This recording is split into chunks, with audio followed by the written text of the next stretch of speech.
Well, time now to meet our special guest, who this weekend is award-winning Scots singer and advocate of the language, Iona Fyfe.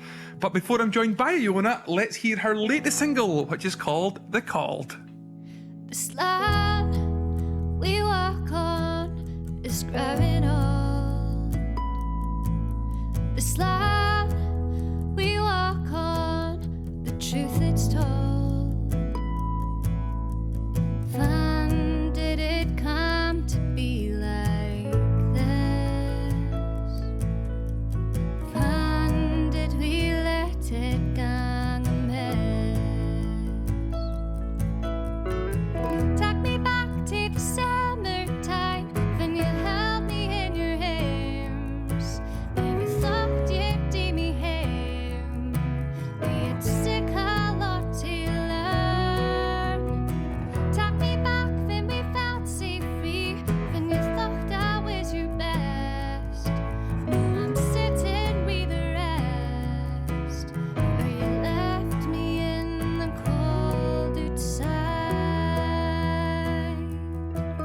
This road we gone down, it's getting safe. And though I'm stooning, I come back for me. And when I let on to far I've been, and when I let on to fit I've seen. Take me back to the summertime when you held me in your arms. Never thought you'd do me harm. We had sick a lot to learn. Take me back when we felt so free, when you thought I was your best. Now I'm sitting with the rest, where you left me in the cold outside.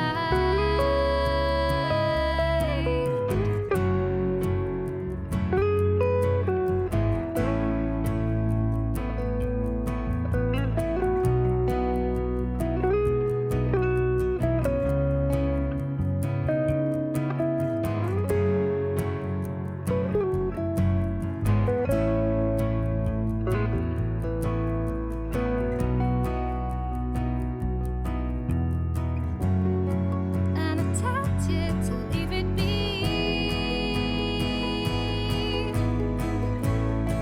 And I told you you couldn't see the whole thing. And I told you I'm wearing dune.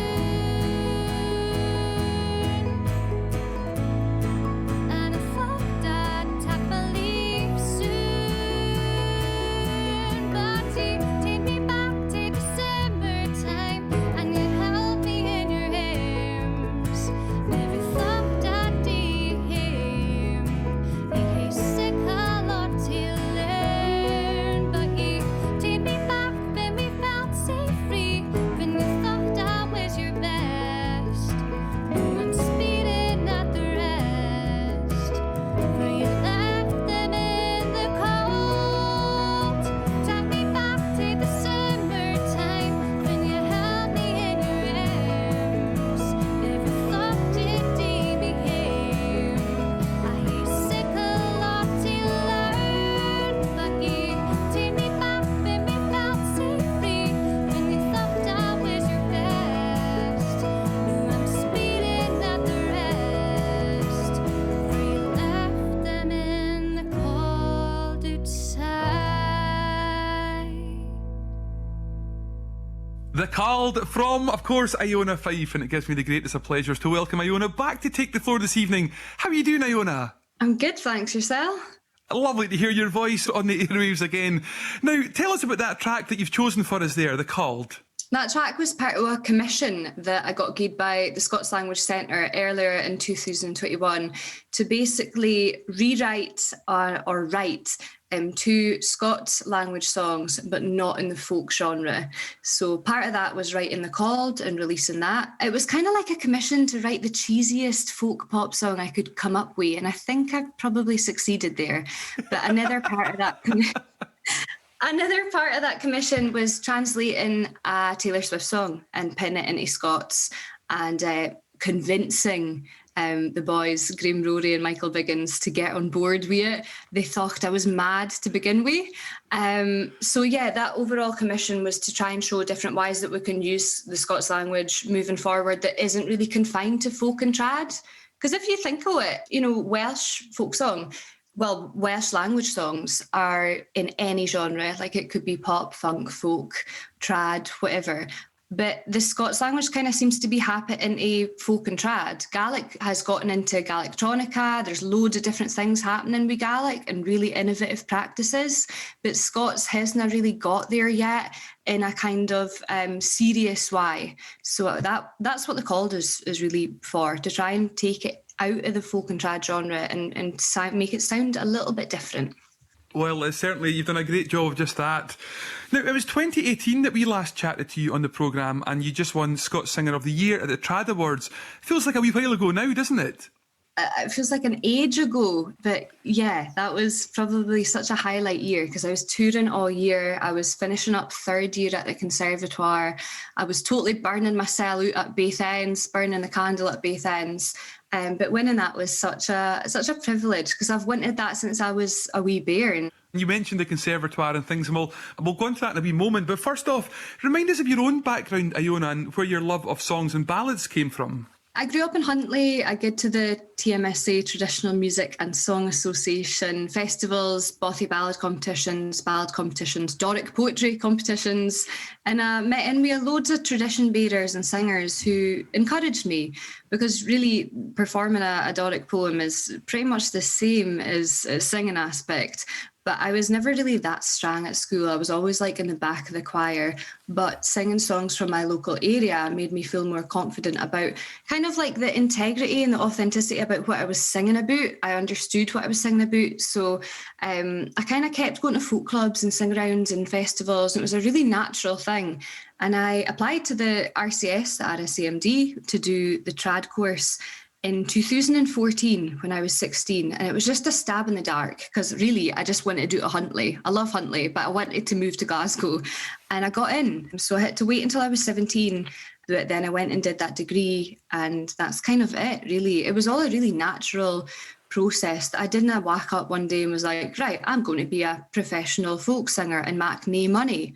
I decided, it was a very natural thing. Yeah, and if you want to make no money, it's a great way to do it, really, to make a living, isn't it? Yeah, it's great. It's amazing. Like, it's such a great career choice. But, my mum and dad really thought that, I was really engaged in politics at school, and I was really into history and modern studies. And I really thought that I was going to go and do something like that. And I think that I've managed to weave that into my career to make a kind of portfolio career, to not lose that political aspect of myself, because I really thought I was going to go to uni and do, international relations or something, with a politics background. Well, I suppose that's the wonderful thing with music. You just have a different voice that you can still hit out to, just as many other people as you want. And that's the wonderful thing, and getting that connection back from people. Yeah, totally. And over the last 18 months over lockdown, I've had so many chances to do that, whether that be speaking on the Victoria Derbyshire show about Brexit, or, helping to draft legislation for a Scots Language Act with Iona Fyfe, or working within the Committee of the Musicians Union in Scotland and Northern Ireland. I feel even more engaged in politics now than perhaps I ever have done, probably because of all that time of no gigging. Well, let's hope that none of us have all that time again very soon. But Iona, let's talk about the next track that you've chosen for us, and tell us who you've chosen and why. I've chosen The Bonnie Lass of Fyfe by Sam Kelly and the Lost Boys, which was released in 2017 as part of his album Pretty Peggy. I've bumped into Sam and the boys at a few different festivals, and they're just a great band, a great show, singing all sorts of songs. But it's a really great example of a young English folk singer singing a song for Aberdeenshire and doing a really good job of it. I absolutely love it. And I actually did a cut. It's kind of went full circle. Bonnie Lass of Fyfe is a really well-known pipe march for the Northeast. And then there was an American variant, which Bob Dylan recorded on his debut album. album. It was collected in Knott County, Kentucky by Cecil Sharp, the folk song collector. And then it's kind of went full circle again because Sam picked it up and then I picked it up from Sam and put it back into Scots. So the song is kind of one that's important to me, but I absolutely love Sam. The wonderful Sam Kelly and the Lost Boys with, of course, the Bonnie Lass of Fyfe. Now, earlier this year, you won the Scots Speaker of the Year award at the Scots Language Awards, and that came after a successful campaign that you led that involved Spotify. And tell us all about that. Yeah, so around this time last year, I had a single out in the bleak midwinter, a Scots translation of it. I realised that on the back end of Spotify, you could choose which language that your song was actually put up in. And I realised that even though there was every other minority language of the UK and of, the Channel Islands, Manx, Cornish, Gaelic, Welsh, this is brilliant. Scots was omitted, and considering the vast amount of Scots songs that are already on Spotify for, the 60s onwards, Source, Revivalist, Contemporary, I thought that it was a total outrage. It took about 5 months of moaning on Twitter and getting MSPs to write to the CEO and, leading a campaign. And they finally added it to its list of languages. It's really kind of changed the goalposts on the way that we use Scots, because it's no longer just like a living language of the home. It's something that we can use online on our computers, but having that recognition is important. And for me, it's a step towards getting a Scots Language Act, which would write into legislation that Scots is a language. It's no just slang. You're no uneducated or uncouth if you choose to speak or sing or write poetry in Scots. It's actually a skill. There's more material in Scots now for young folk than there ever has been afore. When I was growing up, it was just Fushtial Burns books. But now it's like, it's cool again. You've got folk on TikTok speaking in Scots. You've got the Scots Word of the Day. It's gone through such a renaissance. And that's because there's more we're consuming it in a different way. Absolutely, yeah, and well done to you and everyone who got behind the campaign and obviously fought to get it recognised. You mentioned TikTok there, and there are lots of other social channels that people can interact with. Do you think with young folk speaking Scots, do you think that's helping it be more widely recognised worldwide? Absolutely. There's a huge worldwide following of people like Len Penny. Like most of her followers are actually nae based in Scotland. But it's also helping our statistics. So in 2011, we had a census where folk were asked, do you have skills in speaking Gaelic or Scots? And 1.5 million folk came back and said, aye, I do. But we've got our census in 2022, which will be crucial in data gathering for going forward and pushing for a parliamentary act on Scots. And because more folk are becoming more aware of it, whether they be in America or Scotland or wherever, this is going to change the goalposts. But on a worldwide global scale, I think that people often don't even realise that Scotland is a country, let alone that we've got 3 national languages here. But these certain individuals are certainly helping to ease up the lead all over the world. But again, it does begin at home. If more folk are aware that they actually possess skills in Scots, then they'll feel more confident using it with the bairns or more confident using it in formal settings. I used to self-censor myself all the time. Like, I'd be worried that the way that I'd speak would impact on what folk thought of me. If I'd gone down to London for board meetings for things, I'd be worried that my pint wouldn't be taken properly or seriously if I was speaking in Scots. But actually, most of the time, folk dinna worry and they do understand you. And it's no being rude or being uncouth. It's just being able to be comfortable speaking the way that you did at home for 17 years in different settings. And music is a great way of doing that, but also poets on TikTok is another great way of reaching a new demographic. Well, I'll tell you what, give us a couple of your favourite Scots words, or even better, teach me a couple in Doric that I might not know. It's so normalised just to use it now that I don't actually think what's my favourite one. I love futrit for ferret. I think that's great. I really do like that. And of course, fusky for whiskey, but there's so many similarities. I was just out in Denmark a month and a bit ago, and we've got very, very similar words. So bairn is the exact same. The word for songwriter is sangskriver in both Danish and Scots, sma in Swedish and Scots for small, bra, the exact same. It really puts Scots on the map as an international language, and I think that's really, really cool. Really cool indeed. Well, Iona, time for another track, and tell us who you have for us this time. I have the wonderful Corrine Polar and Dave Milligan singing the iconic Craigie Hill. And a lot of people will ken Craigie Hill by Dick Gaughan or perhaps Cara Dillon's version. But for me, this new release that was just put out a couple months ago, for me is the definitive version. It is absolutely beautiful. This Hail album is so simple yet breathtakingly, overwhelmingly beautiful. And I've loved Corrine's voice since I was, like a bairn. So yeah, Craigie Hill by Corrine Pollard and Dave. You can't help but love that voice. Corrine Pollard and Dave Milligan there with Craigie Hill, and that the choice of my special guest, Iona Fyfe. Now, Iona, how have you found the last couple of years with the pandemic bringing everything to a halt musically, really? I would love to say, oh, it's been absolutely horrendous. I've been in my bed for 12 years, but actually, it's made me have so much time to think about what I want to do going forward, different folk that I want to make music with. I've done a whole load of things that I'd never had the opportunity to do before because I simply didn't have time. I was constantly touring from 2017, 18, 19, when I was still studying at the conservatoire. I really was burning the candle at both ends and I didn't have time to think. I was constantly moving. So when I did actually unpack my suitcase, put it away, it was like a symbolic moment of, okay, I've got time to figure things out. I've been writing a wee bit, I've been trying to figure out a second album, a third album at the same time, because the second album is going to be an album full of James Madison Carpenter ballads, who is an American collector that came to Britain and collected loads of folk songs, especially in the northeast of Scotland, for other folk didn't collect them. So new ballads, effectively. Well, not really. But my third album is songs that I've written in Scots and English, which is more of a folklore-y, Evermore-y, Taylor Swift vibe. The pandemic's actually made me feel more involved in music despite no actually doing it. I've kind of had time to listen to more things and kind of realise where I want to go.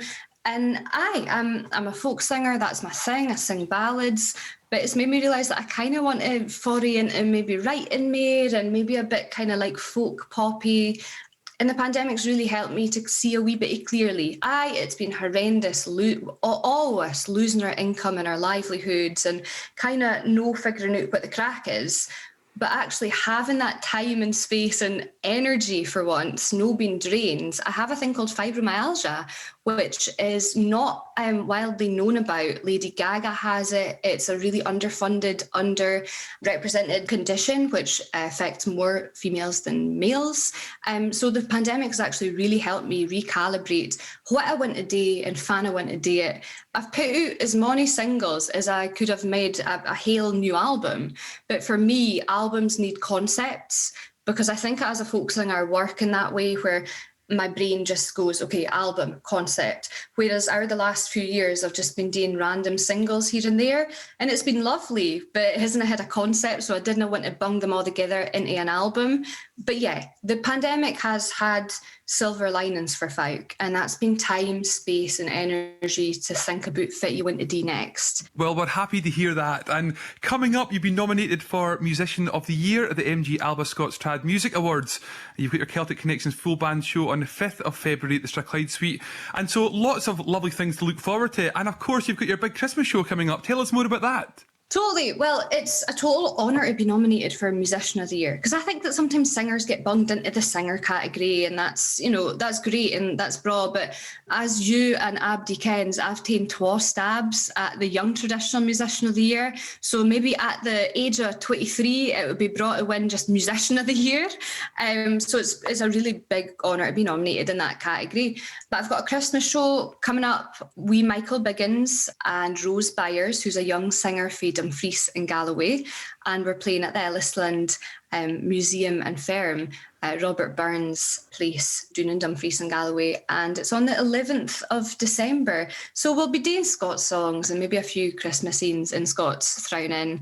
But that is kind of my last thing until the end of this year, which is quite nice. But I'm looking forward to playing with Michael Biggins again. He's the winner of the BBC Radio Scotland Young Traditional Musician of the Year 2021 and is an incredible musician. He's actually got albums coming out with both Trip and the Canny Band. So I think it's such a privilege to get to play with him.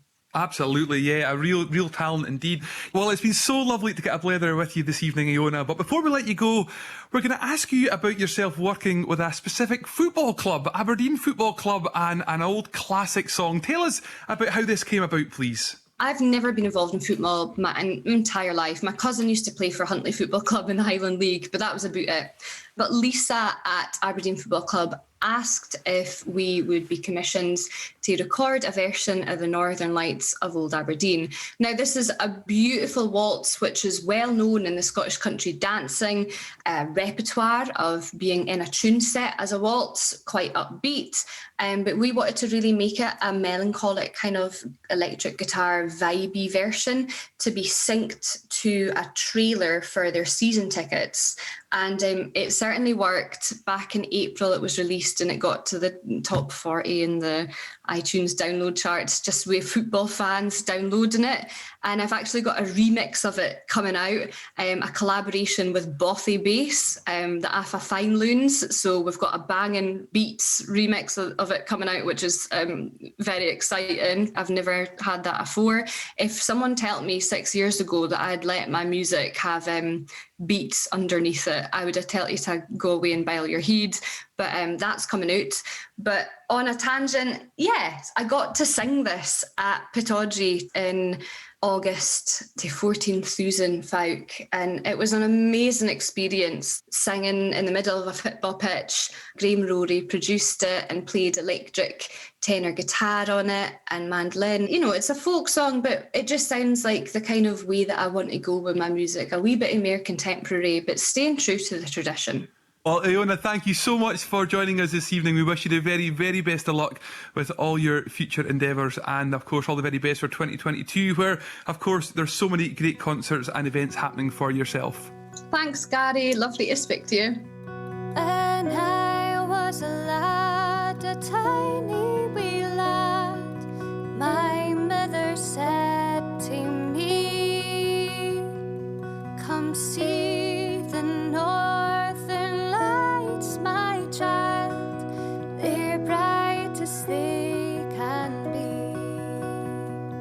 She called them the heavenly dancers, merry dancers in the sky. I'll never forget that wonderful sight. They made the heavens bright. The Northern Lights of Old Aberdeen mean home, sweet home to me. The Northern Lights of Aberdeen are what I long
joy of a friendly smile.